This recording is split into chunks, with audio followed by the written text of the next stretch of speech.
ऐसा ही एक व्यक्ति था जो सबके काम बिगाड़ता था। गांव में, समाज में किसी का काम बनाता नहीं था,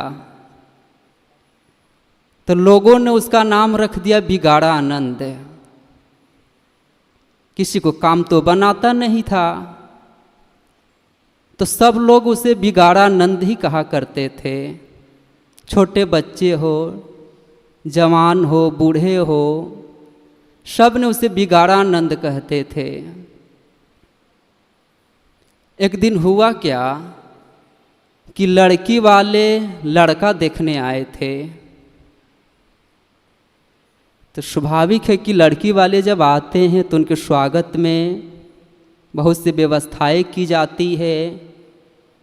तो लड़का वाले ने बहुत सुंदर व्यवस्था की थी। बढ़िया पंडाल लगा था, कुर्सी सजी थी और सब लोग बैठ के जलपान कर रहे थे। लड़का के पिता ने कहा कि बेटा, बिना बुलाए बिगाड़ा नंद आ जाएगा। यहाँ से बहुत से लोग हैं कि बिना बुलाए किसी के यहाँ नहीं जाते हैं, निमंत्रण देने के बाद भी नहीं जाते हैं। लेकिन कुछ ऐसे भी व्यक्ति हैं कि बिना बुलाए पहुँच जाते हैं। तो जो बिगाड़ा नंद था बिना बुलाए किसी के यहाँ पहुँच जाता था। तो जानते थे कि बिगाड़ा नंद बिना बुलाए ही आएगा। तो लड़का को पहले से समझा दिया था कि बेटा, जैसे बिगाड़ा नंद आए तुम 100 रुपया निकालना, उसके पैर पर रखना, प्रणाम कर लेना, नहीं तो तुम्हारा काम बिगाड़ देगा। लड़के वाले पहले से होशियार थे।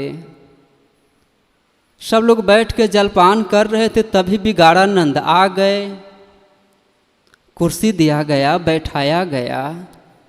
लड़का आया, 100 रुपया निकाला, पैर पर रखा, पैर छू के प्रणाम किया।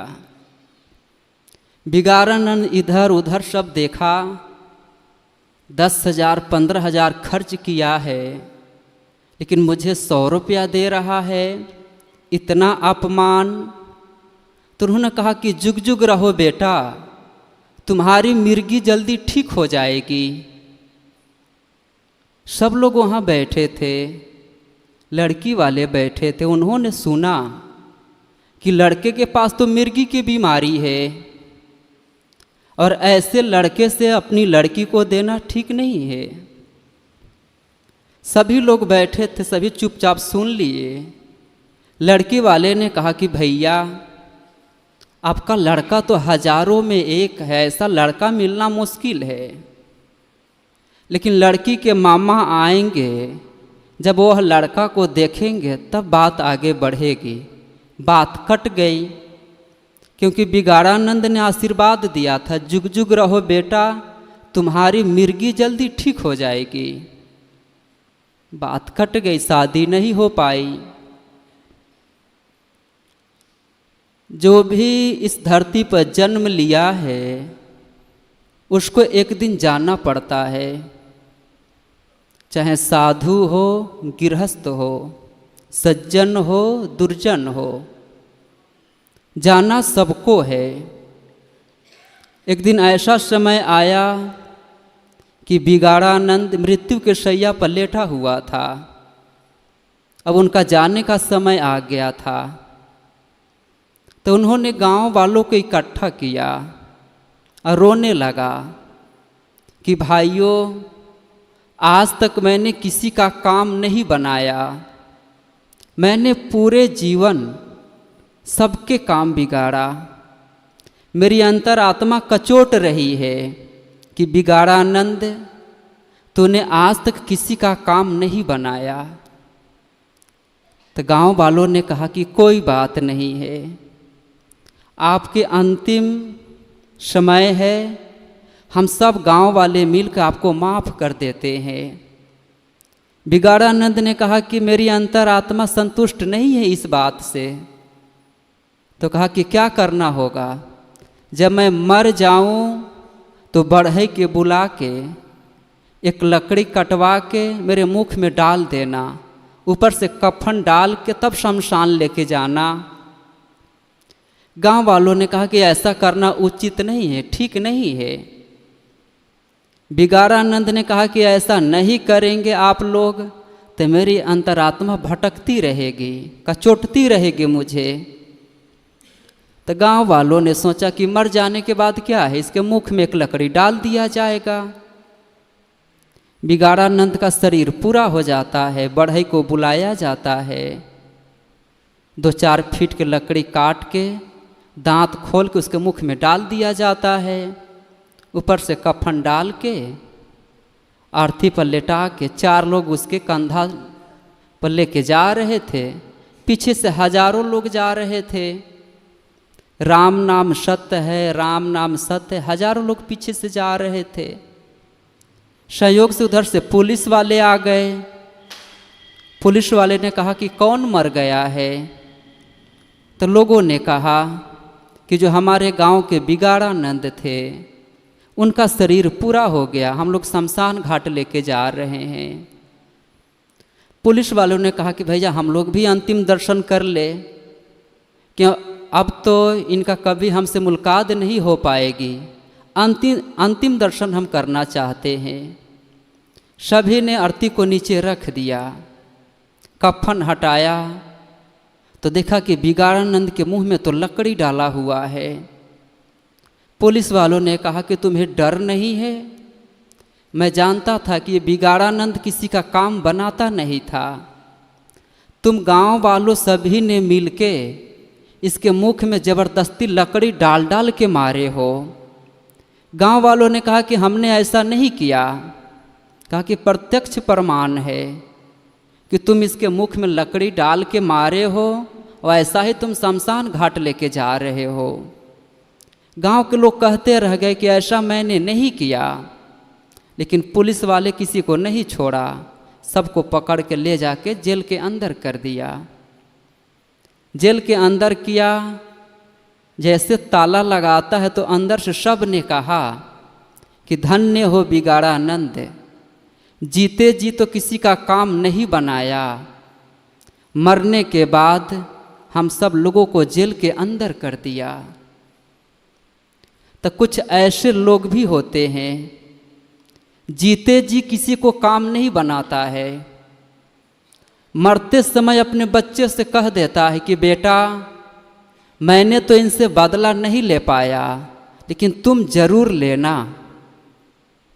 सज्जनों, जो व्यक्ति ऐसा कहता है कि मेरे मरने के बाद तुम बदला लेना, उसके जीवन की हार होती है। तूने क्या कमाया जीवन में? पूरे जीवन लड़ता रहा, झगड़ता रहा, मरने के बाद यह कह के गया कि तुम इसका बदला लेना। सुख और दुख का निर्माण हर व्यक्ति स्वयं करता है। सुख चाहते हैं तो दूसरों को सुख दे, और दूसरा कोई उपाय नहीं है। जो व्यक्ति सुखी होना चाहता है वह दूसरों को सुख दे, वह स्वयं सुखी हो जाएगा। दुख तो आदमी दूसरों को देता ही है, दुख मिलता है। कुछ देर में अपनी बात रखा, मैं अपनी वाणी को यहीं पर विराम देता हूँ। बोलिए सद्गुरुदेव की जय। अभी हम लोग संत श्री जयेंद्र साहब जी से सदगुरु कबीर साहब की साखी पर कबीर कमाई आपने कभू न निष्फल जाए, बोया पेड़ बबूल का आम कहाँ से खाए। शायद यहाँ जितने लोग बैठे हुए हैं ये साखी सबको याद होगी, सब लोग जानते हैं।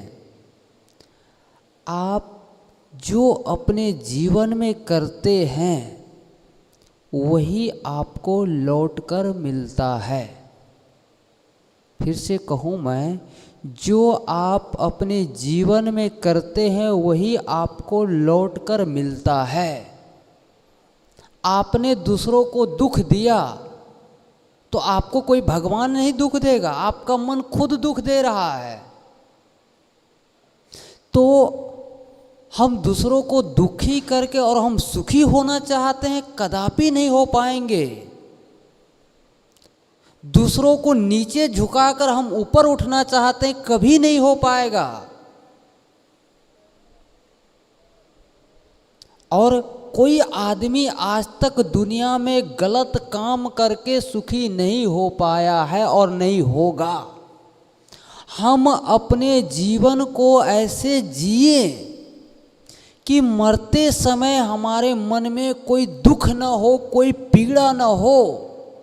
गुरुदेव जी कहा करते थे, जैसे कच्चे आम खट्टा होता है और पकने के बाद वो मीठा होता है, ऐसे ही हम सब अपने जीवन का मूल्य लगाए। जो प्रसन्नता, जो आनंद, जो कोमलता बचपना में थी, क्या 50-60 साल में है?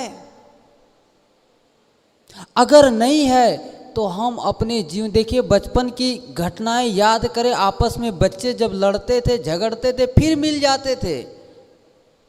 और आज उम्र तो बढ़ती चली जा रही है, लेकिन गांठ पर गांठ बांधते चले जा रहे हैं, तो कहाँ से सुखी होंगे? आपको कोई दुख नहीं देता है। गोस्वामी जी महाराज भी कहते हैं, काहू न को सुख दुख कर दाता, निज कृति कर्म भोग सब भ्राता।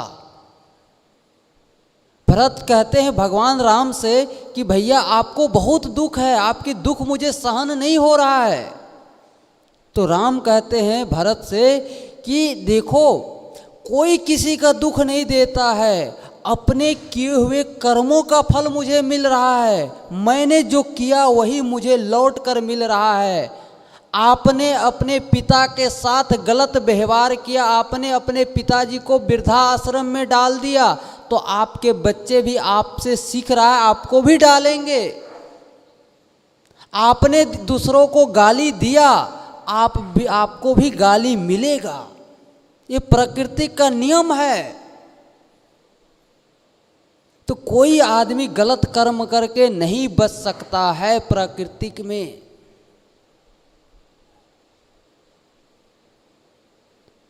तो बहुत सुंदर विचार सुन रहे थे, आगे और विचार सुनते हैं। विचार रखने के लिए मैं निवेदन करता हूँ संत श्री विवेक साहेब जी से। मैं आपसे निवेदन करता हूँ कि आप अपने विचारों से हम लोगों को लाभान्वित करने की कृपा करें। संत श्री विवेक साहेब जी।